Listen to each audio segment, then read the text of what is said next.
السلام علیکم ورحمۃ اللہ وبرکاتہ۔ ناظرین، میں ہوں محمد انصار طوفانی اور آپ دیکھ رہے ہیں آپ کا اپنا چینل 10 منٹ کی مجلس قرآن و حدیث کی روشنی میں۔ 10 منٹ کی مجلس قرآن و حدیث کی روشنی میں۔ بسم اللہ الرحمن الرحیم۔ نمبر 1، اسلامی تاریخ ہے۔ حضرت عمر بن عبدالعزیز رحمۃ اللہ علیہ۔ حضرت عمر بن عبدالعزیز رحمۃ اللہ علیہ کی پیدائش سن 61 ہجری میں ہوئی۔ آپ رحمۃ اللہ علیہ کی ماں ام عاصم حضرت فاروق رضی اللہ عنہ کی پوتی تھی۔ اس رشتے کی تاریخ یہ ہے کہ ایک مرتبہ حضرت عمر فاروق رضی اللہ عنہ نے اپنے زمانہ خلافت میں یہ اعلان کرایا کہ کوئی دودھ میں پانی نہ ملائے۔ اسی زمانے میں ایک رات گشت پر تھے کہ ایک گھر سے آواز آئی، بیٹی صبح ہو رہی ہے، دودھ میں پانی ملا دیا۔ بیٹی نے جواب دیا کہ اماں، آپ کو معلوم نہیں کہ امیر المومنین نے اس سے منع فرمایا ہے؟ ماں نے کہا کہ امیر المومنین اس وقت کہاں ہیں، ان کو کیا خبر؟ بیٹی نے جواب دیا، امیر المومنین کو خبر نہیں تو کیا ہوا، خدا تو دیکھ رہا ہے۔ حضرت عمر رضی اللہ عنہ نے اس گھر کو نظر میں رکھ لیا اور اپنے بیٹے عاصم سے کہا کہ تم اس لڑکی سے شادی کر دو، مجھے امید ہے کہ اس سے ایسا جوان مرد پیدا ہوگا جو سارے عرب پر حکومت کرے گا۔ عاصم نے اس سے نکاح کر لیا۔ حضرت عمر رضی اللہ عنہ کی پیشن گوئی کے مطابق اس خاندان میں عمر بن عبدالعزیز رحمۃ اللہ علیہ پیدا ہوئے، جنہوں نے خلافت راشدہ کے طرز پر حکومت کی، یہاں تک کہ انہیں عمر ثانی یعنی دوسرا عمر کہا جانے لگا۔ نمبر 2، حضور صلی اللہ علیہ وسلم کا معجزہ، اونٹ کی رفتار کا تیز ہونا۔ حضرت جابر رضی اللہ عنہ سے روایت ہے کہ ایک سفر میں آپ صلی اللہ علیہ وسلم کے ساتھ تھا، میرا اونٹ اتنا تھک گیا تھا کہ چل نہیں سکتا تھا۔ آپ صلی اللہ علیہ وسلم نے فرمایا، تمہارے اونٹ کو کیا ہو گیا ہے؟ میں نے کہا، تھک گیا ہے۔ آپ صلی اللہ علیہ وسلم نے اس اونٹ کو ہانکا اور اس کے لیے دعا کی۔ آپ صلی اللہ علیہ وسلم کی دعا کی برکت سے اس اونٹ کا یہ حال ہو گیا کہ سب اونٹوں سے آگے چلتا تھا۔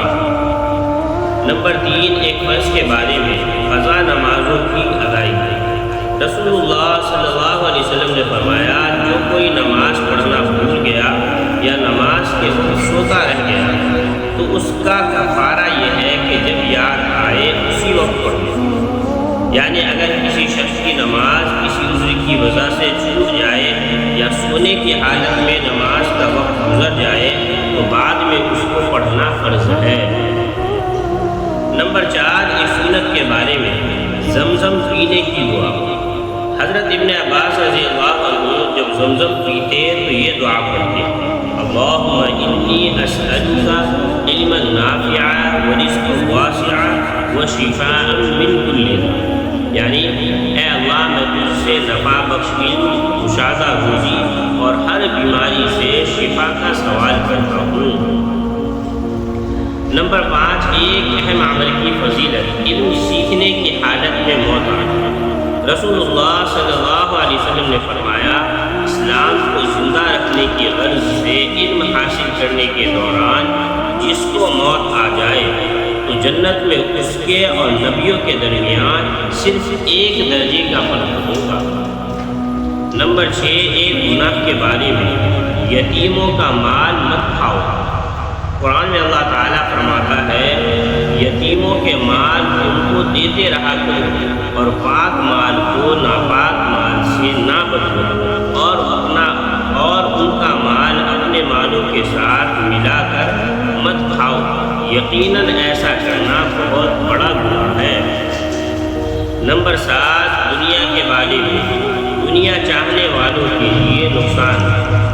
قرآن میں اللہ تعالیٰ فرماتا ہے، جو شخص آخرت کی کھیتی کا طالب ہو ہم اس کی کھیتی میں ترقی دیں گے، اور جو دنیا کی کھیتی کا طالب ہو کہ ساری کوشش اسی پر خرچ کر دے تو ہم اس کو دنیا میں کچھ دے دیں گے، اور ایسے شخص کا آخرت میں کوئی حصہ نہیں ہوگا۔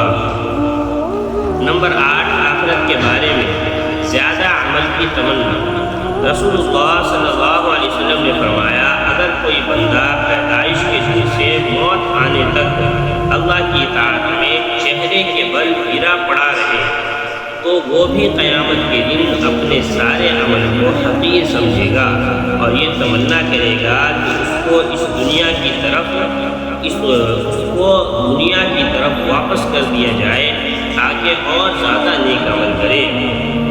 نمبر 9، طب نبوی سے علاج، بیماریوں سے بچنے کی تدبیر۔ رسول اللہ صلی اللہ علیہ وسلم نے ایسی جگہ بیٹھنے سے منع فرمایا ہے جہاں بدن کا کچھ حصہ سائے میں ہو اور کچھ حصہ دھوپ میں ہو۔ نمبر 10، نبی صلی اللہ علیہ وسلم کی نصیحت۔ رسول اللہ صلی اللہ علیہ وسلم نے فرمایا ابو ذر تم جہاں کہیں ہو اللہ سے ڈرو، گناہ ہو جانے کے بعد نیک کام کر لیا کرو، یہ نیکی اس گناہ کو مٹا دے گی اور لوگوں کے ساتھ بہترین اخلاق سے پیش آؤ۔ اس کے لیے بس اتنا ہی۔ اگر آج کی یہ مجلس آپ کو فائدے مند لگی ہو، آپ کو آج کی مجلس سے کچھ سیکھنے کو ملا ہو تو اس ویڈیو کو لائک کریں، چینل کو سبسکرائب ضرور کر لیں اور اس ویڈیو کو کم از کم 3 لوگوں تک ضرور شیئر کریں۔ کیا